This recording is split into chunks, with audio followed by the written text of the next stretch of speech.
Let's get more on these protests now from journalist Simeon Tegel in Lima. Simeon, thank you so much for being with us. The thing about Pedro Castillo that people loved, or his supporters loved rather, is that, he had that common touch. He was a man of the people. He was the first president to come from a rural background, of humble origins as well. How much anger is there among the indigenous community, specifically in Peru right now? I think there's a lot of fury in the country. We're obviously seeing that in these protests.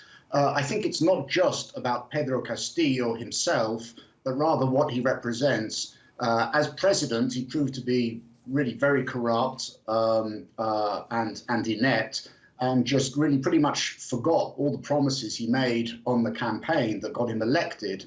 What we're seeing is, so it's partly a response to his impeachment, but it's also just years, decades of marginalization and discrimination within Peru against these communities, often indigenous communities in the Andes and Amazon, who thought that, finally they had someone who would champion them. And now he's gone, and they don't see any alternative, especially not the current government, which has responded to their protests, some of which have been violent initially, but not all, but has responded to those protests with really brutal repression, using live ammunition against protesters that has now taken nearly 40 lives.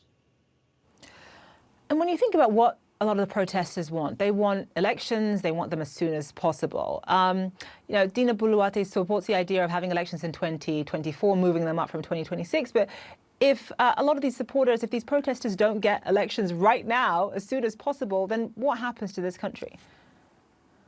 Well, I mean, Peru is, even if the current wave of protest dies down, Peru will remain simmering, I think. And the question is just, what will be the next trigger that makes it boil over? As long as this government is in power, that is going to happen.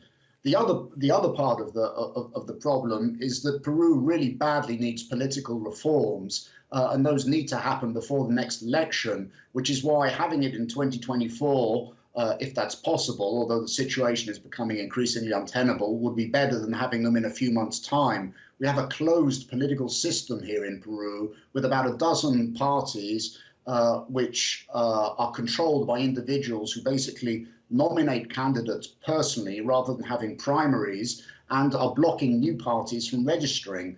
So for Peruvians, when they come to vote, they really don't have any choice but to vote, as they would say, for the lesser evil.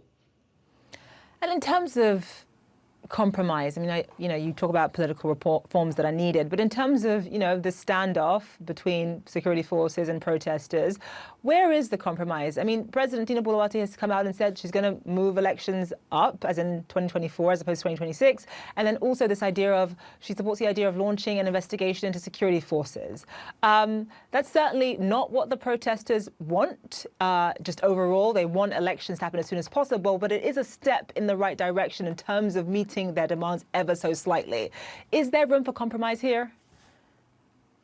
There should be room for compromise, but it's very hard to see where that's coming from, in part because of the nature of the government and Congress. The Congress has a conservative, ultra-conservative majority, but has just been taking advantage of this crisis to try and concentrate power in its own hands. It's been trying to replace the electoral authorities.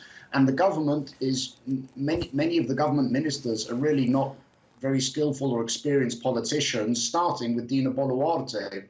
Being vice president, she was elected last year, was her first ever elected office. So she appears not to have the political skills needed to really kind of confront this moment and to reach out and extend that olive branch that's kind of the necessary first step for both sides to then start listening to each other, but above all for the government to start listening to the protesters. Yeah, that's crucial for the country to heal. We're seeing it in Peru, we're seeing it in Brazil, healing and division, healing the divisions that are needed across South America. All right, thank you so much, Simeon. We appreciate you being with us. Thank you.